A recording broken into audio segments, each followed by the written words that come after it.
Sante kwa neema na rehema, e Bwana. Kada bandisha manteli karabakusha, ninakuazimisha e Bwana na kukutukuza katika jina la Yesu Kristo. Sante kwa ajili ya wakati huu, sante kwa ajili ya majira haya ambayo Bwana meachilia neema na rehema zako mtakatifu. Ninakutukuza e Bwana na kukuazimisha kila itwapo leo kwa neema na rehema zako Bwana majeshi, na kwa utukufu wa jina lako jemedali.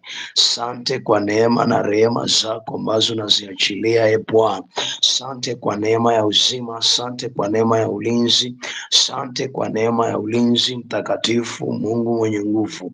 Ninakutukuza e Bwana majeshi kwa neema yako, kwa baraka zako, kwa uweza wako